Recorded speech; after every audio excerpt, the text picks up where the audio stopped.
네, 안녕하세요. 주식은 역시 기리기리세의 기리십니다. 안녕하세요, 기름들. 자, 오늘의 경제 뉴스도 한번 확인해 보도록 하겠습니다. 같이 공부하시죠. 렛츠 기릿!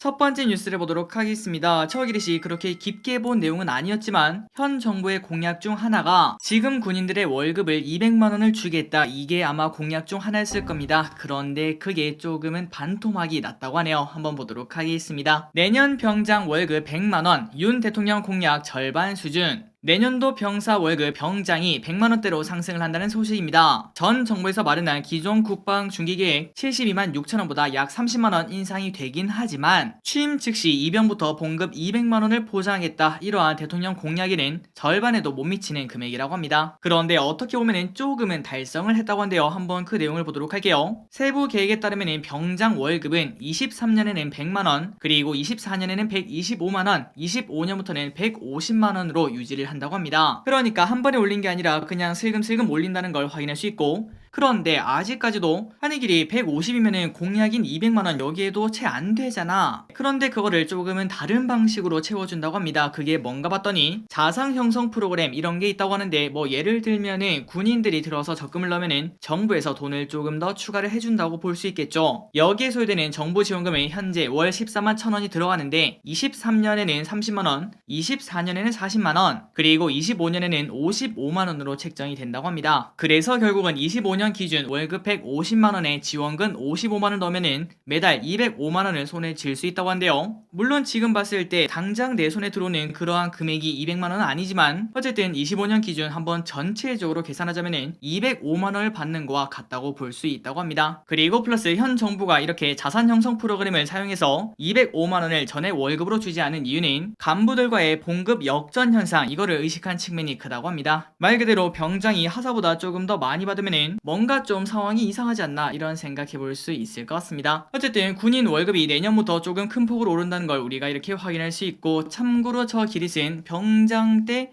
40만원인가 받았던 기억이 있습니다. 그리고 아마도 이걸 들으시는 많은 남성분들은 아유 나 때는 10만원이었는데 이렇게 말씀하시는 분도 계실 것 같아요. 어쨌든 이런 식으로 세상은 여러 방면에서 정말 많이 바뀌고 있다는 걸 한 번 더 느낄 수 있었습니다.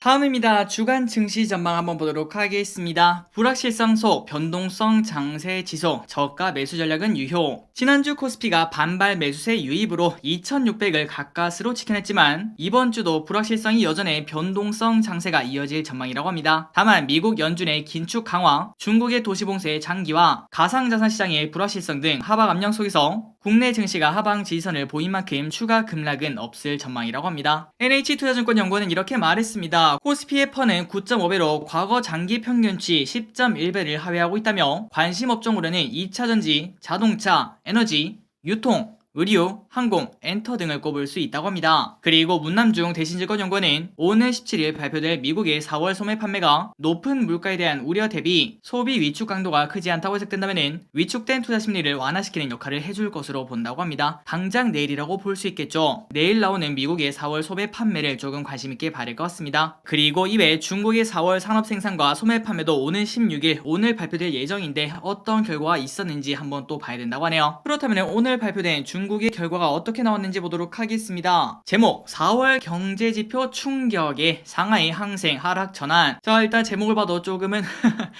답답한 상황이죠. 오늘 증시가 살짝 약했던 그 이유를 알 수 있을 것 같습니다. 상하이 지수는 지난 3월 말부터 50일가량 이어진 상하이의 도시 봉쇄가 이날부터 순차적으로 해제가 되고, 그리고 전날 중국 인민은행이 주택시장 붕괴 우려에 따라 주택담보대출 금리 한선을 기존 4.6에서 4.4로 낮춘 것에 힘입어 상승으로 거래를 시작했습니다. 그러니까 출발은 나쁘지 않았다는 거겠죠. 그러나 중국의 4월 소매 판매와 산업 생산이 예상치를 하회하는 것은 물론 팬데믹이 한창이던 2020년 초 그때 이후 최저수준으로 떨어지자 지수는 다시 내리막길을 걸었다고 합니다. 또한 항생 지수도 중국 4월 경제지표 발표 후 상승폭을 줄이더니 결국은 하락세로 돌아섰다고 합니다. 자, 그러니 말 그대로 4월에는 중국의 봉쇄 영향이 가장 극대화됐다고 볼 수 있습니다. 그리고 그 결과 4월의 소매 판매, 그 다음에 산업 생산, 이 지표가 매우 나빴다고 볼 수 있는데요. 그 중에서 중국의 GDP를 선행적으로 보여주는 중요한 경제 지표인 산업 생산의 4월 수치도 전월 동기 대비 2.9% 감소를 기록했고, 이는 시장 예상치 0.4%와 전월치 5%를 모두 크게 밑돌고 2020년 2월 13.5% 감소 이후 최저 수준이라고 합니다. 그러니까 생각보다 중국의 봉쇄 여파가 꽤나 크다고 볼 수 있겠죠. 다음입니다. 하반기 코스피 전망을 보도록 하겠습니다. 2460에서 3000 완만한 회복. 한국투자증권은 올해 하반기 코스피가 2460에서 3000 수준에서 완만한 회복세를 보일 것이라 내다봤다고 합니다. 해외 각국에서 촉발된 공급 부족과 물가 상승, 미국 연방준비제도 주도의 통화 긴축, 달러 강세에 따른 자금 유출이 지금보다 진정되거나 개선된다면 주가 역시 높은 레벨을 기록할 수 있을 전망이라며 이같이 진단을 했다고 합니다. 그러니까 하반기는 조금 더 좋게 본다는 소리겠죠. 인플레이션으로 인한 비용 증가 및 실적 하향 조정, 시장 금리 상승으로 인한 가치평가 충격은 막을 수 없는 일, 이렇게 말하면서도 이러한 악재에도 불구하고 주가가 올해를 선반영하고 있다는 점에서 대응할 여지는 남아있다고 판단을 한다고 합니다. 그리고 플러스 하반기 우리가 조금 더 신경 써야 되는 이유가 뭔가 봤더니 하반기에 한 가지 이벤트가 있는데 바로 11월 미국의 중간 선거가 있습니다. 이를 앞두고 우리가 지금 딱 생각해봐도 지지율을 높이기 위해서 민주당은 인플레를 낮출 수 있는 정책에 집중할 전망이라고 볼 수 있겠죠. 어떠한 정책이 나올진 모르겠지만 그래도 시장 친화적인 그런 것들을 기대해 볼 수 있다고 합니다. 다음 소식입니다. 북중 방역 지원 논의 중 먼저 중국 지원 받을 듯. 이번 주말과 그리고 오늘 이러한 뉴스가 많이 나오고 있습니다. 한국이 솔직히 현재 백신이 조금 남아도 올 것 같은데요. 그 백신을 지원하자 이런 이야기가 나오고 있죠. 하지만 북한은 조금은 다른 꿈을 꾸고 있다고 합니다. 일단 북한의 한 소식통은 북한과 중국이 방역과 관련한 지원 방안을 논의하고 있는 것으로 안다며 마스크 등 방역 물품부터 중국산 백신과 해열제 등을 지원하는 방안이 논의되고 있는 것으로 보인다고 합니다. 참고로 북한은 당연하게도 코로나19 백신은 물론이고 마스크, 해열제 이런 것들도 전부 다 부족한 상황이라고 볼 수 있겠죠. 그리고 북한은 그동안 엄격한 국경 통제를 통해서 코로나 청정국을 내세웠지만 결국에는 막지 못했다고 합니다. 최근 발열자가 120만 명을 넘고 사망자도 50명 이상 발생하는 등 코로나 감염 확산이 심각해지면서 도움이 필요한 상황이라고 합니다. 그래서 이에 대해 한국을 비롯해 국제사회가 도움 신호를 현재 보내고 있지만 일단 북한의 시선은 중국에 맞춰져 있다고 합니다. 그런데 중국도 현재 조금은 상태가 메롱이기 때문에 북한에 대한 지원이 충분히 이루어질 수 있을지 이거는 미지수라고 하며, 그 와중에 작년에 중국이 백신을 준다고 했는데도 거부한 바 있었다고 합니다. 참고로 그때는 북한이 코로나 청정국이었죠. 아마도 그때 당시 북한 입장에서는 중국의 백신이 조금은 못 믿었지 않나 이런 생각해 볼 수 있을 것 같습니다. 어쨌든 지금 현재 북한 상황이 조금은 메롱이라고 하는데 과연 어느 쪽에 지원을 받을지 여기에 관련된 뉴스가 앞으로 지속적으로 나올 것을 예상을 해볼 수 있습니다.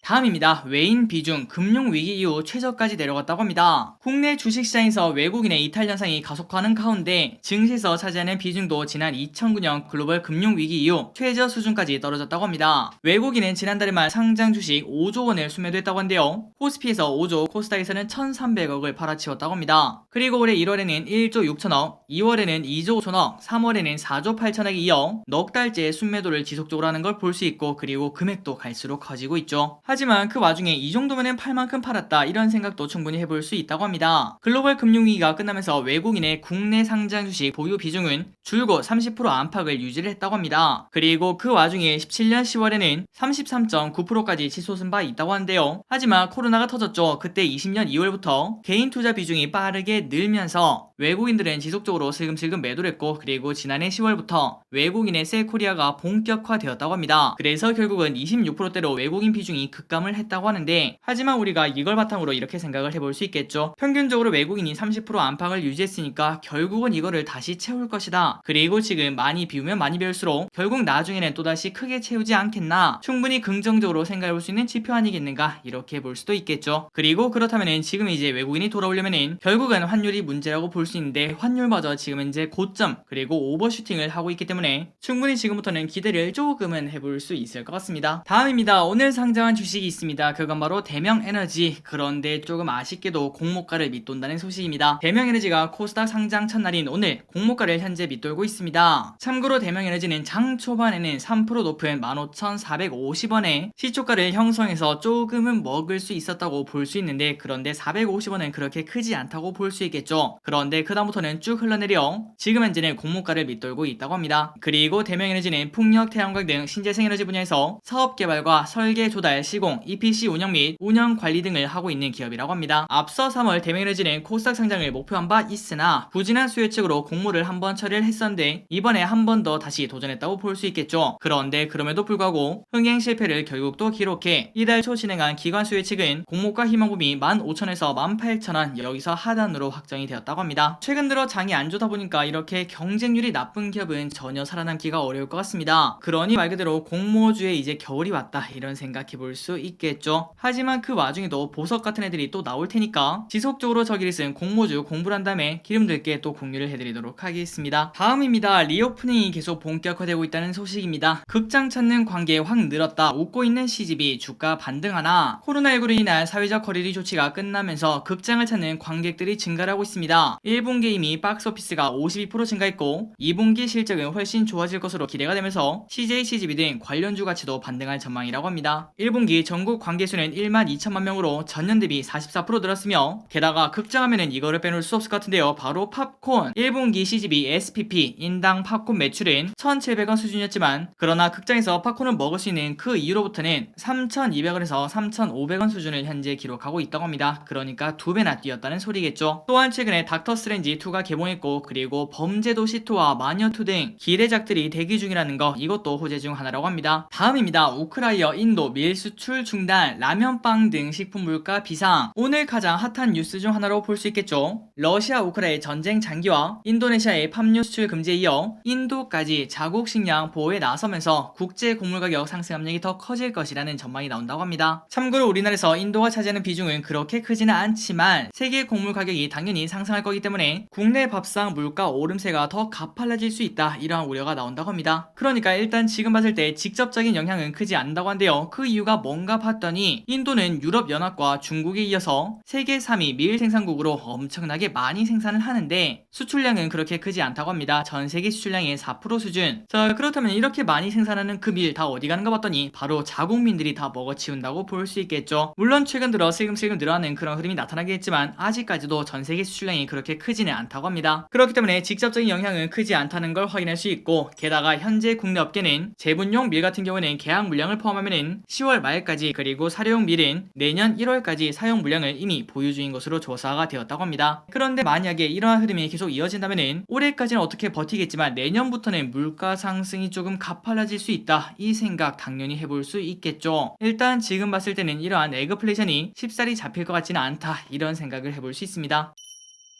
다음입니다. 조금 재밌는 뉴스를 가져왔습니다. 마트만 가면은 눈 돌아가는 쇼핑족, 충동 구매하는 이유 있었다. 카트를 보면은 왠지 이것저것 더 많이 사고 싶은 우리, 그거는 기분 탓이 아니라고 합니다. 쇼핑 카트는 그런 심리를 이용해서 만들어진 발명품이라고 한데요. 그렇다면 이거를 과연 누가 만들었나 봤더니 과거 오클라호마 신용품점 주인 실반 골드만이라는 사람이 일단 이름부터 뭔가 엄청난 성공을 할 것 같은 그런 이름입니다. 어쨌든 이 사람이 딱 봤더니 사람들이 장바구니가 가득 차거나 무거워지면은 고객들이 쇼핑을 중단하는 것을 발견을 했다고 합니다. 그래서 그는 처음에 접이식 의자에 바퀴를 달고 그 위에 바구니를 얹어 1937년 진짜 옛날에 카트를 먼저 만들었다고 하는데 그런데 정말 이상하게도 이 카트가 처음 개발됐을 때 사람들은 쓰지 않았다고 합니다. 그 이유가 뭔가 봤더니 일단 처음에 조금 조잡했겠죠. 그러다 보니 여성들은 야 이거 유모차랑 비슷하네 너무 촌스럽다 이래서 쓰지 않았고 그리고 남성들은 그때 당시는 조금 약육강식 아니겠습니까? 자신들의 힘이 약하게 보일 것이라는 그런 생각에 거부감을 보였다고 합니다. 그러니까 카트를 쓰면은 아유 저 약한 놈 아유 그것도 못 드냐 이런 말을 했다는 소리겠죠. 하지만 골드만은 거기서 멈추지 않고 손님으로 위장한 직원들에게 카트를 끌고 다니며 물건을 카트에 가득 채우는 걸 시켰다고 합니다. 그래서 이를 옆에서 본 고객들은 금방 카트의 편리함에 빠졌고 마침내 카트가 미국 전역으로 퍼졌다고 합니다. 다음입니다. 거리두기 해제 한 달 서울은 24시간 더 뜨거웠다. 코로나 팬데믹이 엔데믹으로 바뀌면서 2년 동안 움츠렸던 서울 주요 상권이 빠른 속도로 회복을 하고 있습니다. 아마도 기분들이 지금 이제 시내를 나가면 다 느끼실 거라고 생각해요. 지난달 18일부터 거리두기가 완전히 풀리면서 한 달 만에 명동, 이태원, 홍대 입구, 강남, 성수 등 서울 주요 상권의 유동인구가 13%에서 21%가량 늘었으며 서울시 공공데이터의 지하철 하차 인원을 비교한 결과 거리두기가 해제된 4월 말 지하철 하차 인원은 이태원역 같은 경우에는 직전달 대비 21%나 상승, 같은 기간 홍대 입구는 20%,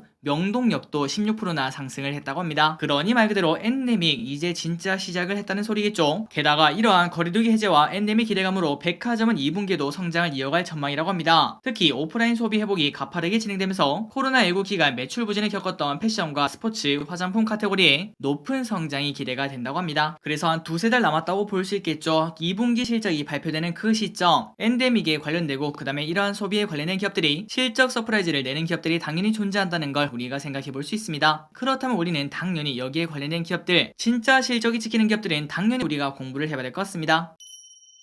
마지막으로 오늘의 기업 두 가지를 보고 이제 마무리해보도록 하겠습니다. HMM 내년 업황 불확실성 감안해도 저평가. 대신증권은 HMM에 대해서 내년 해운 업황의 불확실성을 감안해도 현재 주가가 저평가 수준이라며 투자기관 매수 목표 주가 42,000원을 유지를 했다고 합니다. 양지환 대신증권 연구원은 이날 HMM의 연간 영업이익과 순이익 추정치를 각각 13조 3천억과 13조 1천억으로 제시를 했다고 한데요. 이는 기존 추정치 대비 24%나 높여 잡은 수치라고 합니다. 그만큼 실적이 최근 들어 엄청나게 좋다는 소리겠죠. 그리고 현재 주가는 올해 추정 실적 기준 퍼 1.1배 그리고 PBR은 0.7배라며 이 정도면 사실 말이 안 되는 주가긴 합니다. 올해 번 돈으로 HMM 그냥 한 개를 더 살 수 있다는 소리니까요. 게다가 연말 보유 현금 및 유동성은 약 19조 원으로 추정된다며 이러한 이유 때문에 HMM이 저평가라고 분석을 한다고 합니다. 또한 1분기 HMM의 컨테이너 평균 운임 상승률이 전년 동기 대비 101.7% 올랐는데 상하이 컨테이너 운임지수 SCFI의 상승률 74%보다 더 높은 점도 지금의 호실적에 기여했다고 설명을 했다고 합니다. 그렇다면 우리가 지금 당장 이거 HMM 사서 장기 투자해야 되는 거 아닙니까? 이렇게 볼 수 있겠지만 그런데 내년부터는 실적이 진짜 급속도로 뚝뚝 끊기는 걸 확인할 수 있습니다. 그러니까 우리가 진단키트 관련주를 생각하면 편하겠네요. 2020년에는 진단키트 진짜 엄청나게 많이 올랐지만 그 다음부터는 이러한 질문에 봉착을 했습니다. 오케이, 지금 돈 잘 버는 건 알겠어. 그래서 지금까지 주가 많이 올랐고 그런데 지금부터는 뭐 먹고 살 거야? 여기에 대한 해답을 내놔야 되는데 일단 진단키트는 그 부분은 조금은 실패했다고 볼 수 있겠죠. 그래서 진단키트 관련주는 주가가 많이 떨어진 걸 확인할 수 있었고 그리고 이 HMM 등 해운 관련주도 매출의 영업이익 순이익 반토막씩 꺾이는 걸 우리가 체크할 수 있습니다. 물론 이거는 아직까지 컨센이지만 이런 상황이다 보니까 지금은 이제 주가가 안 좋다는 걸 우리가 확인할 수 있겠죠. 그래서 지금 많은 기업들이 고민이 많으실 거라고 생각합니다. HMM 지금은 이제 바닥권을 다지는 그런 흐름을 나타내고 있는데 사실 이제부터는 성장 동력이 조금은 멈췄기 때문에 주저하는 정책이 꽤나 잘 나와야 주가가 어느 정도 버텨주지 않을까 이런 생각을 해볼 수 있고 개인적인 생각으로는 그냥 길게 보는 것보다는 방망이 짧게 트레이딩으로 보는 게 어떻겠나 이렇게 말씀드리고 싶습니다. 마지막입니다. NC소프트 역대 최고 분기 매출 목표가 70만원. 한국투자증권이 올해 1분기 역대급 분기 매출을 기록한 NC소프트에서 매수 의견 그리고 목표 주가 70만원을 유지했습니다. NC소프트는 1분기 매출액이 전년 동기 대비 54% 증가한 7,900억 그리고 영업이익은 330% 늘어난 2,400억을 기록했다고 13일 밝혔는데요. 이는 역대 최고 분기 매출액이며 영업이익은 시장 전망치보다 30%가량 상회를 했다고 합니다. 그리고 이러한 호실적인 주인공은 바로 리니지 M 매출액, 이 매출액이 되게 잘 나왔다고 합니다. 그래서 NC소프트는 실적 안정성을 확인했으며 퍼는 12.8배로 게임사 중 가장 낮은 수준으로 하방 리스크는 제한적이라고 합니다. 그러니까 내려갈 데가 없다는 소리겠죠. 그리고 플러스 지금부터 바로 주가 상승하느냐 그건 아니고 3분기부터 조금은 올라가지 않을까 이렇게 본다고 하는데 그 이유가 뭔가 봤더니 신작 출시 일정이 잡히는 그 순간부터 주가는 조금 기대감 때문에 오르지 않겠나 이렇게 볼 수 있다고 합니다. 그래서 NC소프트의 실적을 보면 지속적으로 성장하는 걸 볼 수 있습니다. 연평균 10%씩 성장하는 걸 볼 수 있고요. 그런데 그 와중에 일단 컨센상 퍼는 16배 그리고 아까 봤다시피 한국투자증권은 퍼를 12배로 현재 보고 있다고 합니다. 그 정도 가격대는 충분히 매력있다고 볼 수 있겠죠. 그래서 금요일날 급등했던 NC소프트 오늘은 조금 상승폭을 반납하고 있는데요. 과연 이 상승을 지속적으로 지켜내 60일선을 뚫고 올라갈 수 있을지 이 부분이 매우 중요하다고 볼 수 있습니다. 자, 오늘도 이렇게 같이 공부해주셔서 진심으로 감사합니다. 그리고 오늘 하루 열심히 일하신 기분들 진심으로 고생 많으셨습니다. 지금까지 기리셨습니다. 빠이요.